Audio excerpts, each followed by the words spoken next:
Digimon Con 2026 was another success, and while it did start out a little bit slow, I think they really are refining this Digimon Con experience to make it great for everyone, co-streamers, watchers, fans, and newbies. And we actually got a ton of information. So on today's video, I'm going to break it all down, specifically on the toys and games side of things, because 2026 and 2027 are just getting started.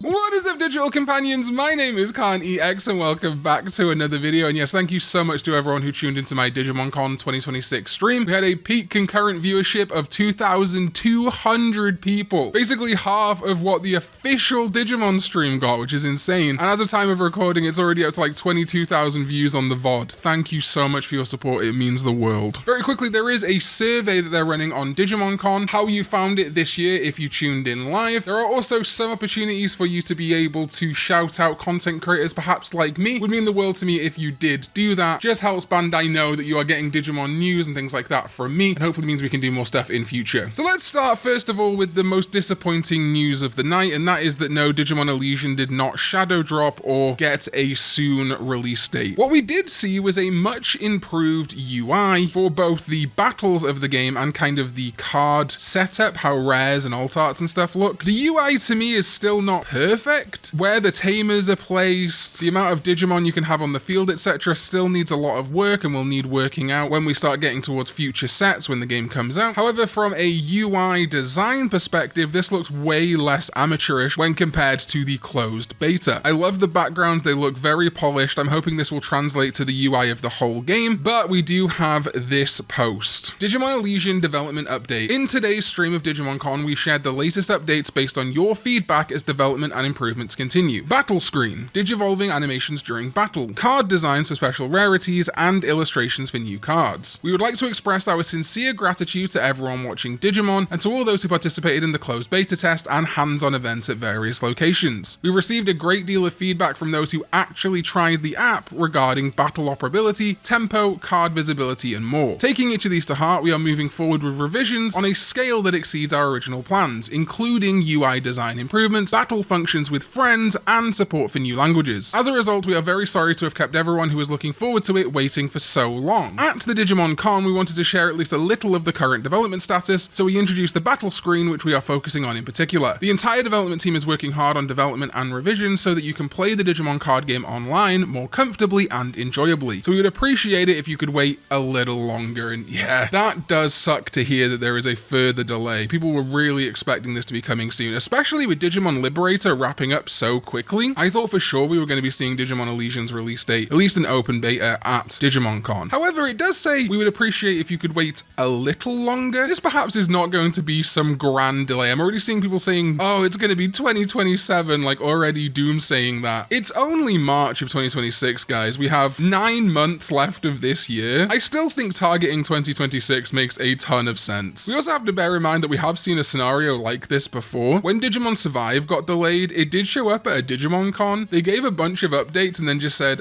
sorry, no release date, we're going to announce it soon. And then revealed the release date like, I think a month later? Yeah, maybe I'm zeroing in on the term a little longer, a little bit too much and hoping too much, huffing that copium, but I don't know, I really feel like it's not going to be that long, maybe a couple more months, maybe we're going to see this thing in the summer, I don't know. The good news is, if you're looking to do something in the meantime, well, of course, there will be something else you can do on your phone coming this year. There's also a bunch of toys that got announced. I'm going to go over all of these in this section, which is also sponsored by ZeninTCG. ZeninTCG is your one-stop shop for Digimon and anime goods, and they of course are going to have everything we're going to talk about in this section. And I'll go over the Zenin listing for each of them. If you've got access to Premium Bandai, it is possible to get it from there. For example, me in the UK, I have zero access to Premium Bandai still. This is still the only way I can access these products because Bandai is not giving me the option to. Alright, so the first thing that was revealed at Digimon Con officially was the D-Ark Digivice 25th color evolution, of course, from Digimon Tamers. And unsurprisingly, they went with the colorways of the kind of main 3 characters of Digimon Tamers, the red Takato, the green Henry, and the blue Rika. Sadly, no golden D-Ark Premium DX version for Takato. I wish we could have gotten that version. Of course, colorways for the other Digidestin from Tamers, that would have been great too. These are basically Digivice toys like the toys we had when we were kids. So they're kind of like a V-Pet Lite experience. However, of course, now with full color screen animations that look fantastic, a vibration motor, and USB-C charging. They also include a bunch of cards, and depending on which version you get will determine which cards you get. For example, if we look at Takato's set, he has his crudely drawn blue card, Henry gets the red card, Rika gets a few related to Renamon, and the card slash does actually work, though I think they said at Digimon Con that it doesn't matter which cards you get, it doesn't read them, unlike the Super Complete Selection Animation D-Ark. They're just there for the purpose of slashing, so if you wanted to slash the red card but you were activating the blue card, it wouldn't matter, it's just for the purposes of slashing. So you get to choose your Digimon partner, go on an epic journey in the real and digital world following the story of the Digimon anime. And there's going to be over 100 Digimon on this thing, including Boss Digimon and the D-Reaper with massive pixel art. And there's going to be a bunch of anime songs in there too, plus you can battle with other Color Evolution Digivices and some V-Pets. The Digivice 25th Color Evolution, the D3 25th Color Evolution, the Digimon Color Digimon Cross Wars 15th Anniversary Edition, and the Digimon Pendulum Color. So you can have all of those fighting each other. Plus there's camping items you can get, like the D-Arks, the goggles, and food items. And beside the initial setup items, everything is the same across the 3 color versions, so mostly it is just cosmetic with the color of the D-Ark and the cards included. You can of course get this on ZeninTCG. They have all 3 up for pre-order, and if you get a bundle of 2 or more, so if you just want Takato and Rika, you want Henry and Rika, or you want all 3, they will give you 8% off. And for the first 500 people who buy the D-Ark Digivice 25th Color Evolution, Zenin is also giving away a free Digimon Tamers Chibi sticker pack that's normally worth $8, so an extra incentive to the first 500 people to pre-order the Digivice. If you're looking to protect your D-Ark Color Evolution, ZeninTCG is also offering premium D-Ark Digivice cases that are now $10 off the original price they listed them at. These are really nice cases to protect your investment in the D-Ark 25th Color Evolution. And then they also announced officially the Godzilla Pendulum Color collab that they've been teasing for a while. Obviously last year we had the regular Godzilla Digimon Digital Monster color crossover to celebrate Godzilla's 70th anniversary, but they have come back swinging with the Pendulum version. 2 colors are the G-Fusion mode, the Godzilla side color, and the G-Fusion mode Digimon side color, and obviously you can see here a new design which I'll talk about in just a minute. The roster is quite expansive, obviously including a ton of Godzilla monsters and Digimon, all kind of related to previous Godzilla collab or the Digital Monster version 5, with 58 characters across Godzilla and Godzilla adjacent and Digimon characters, and 57 of those are trainable. They've also added a bunch of new G-Erosion mode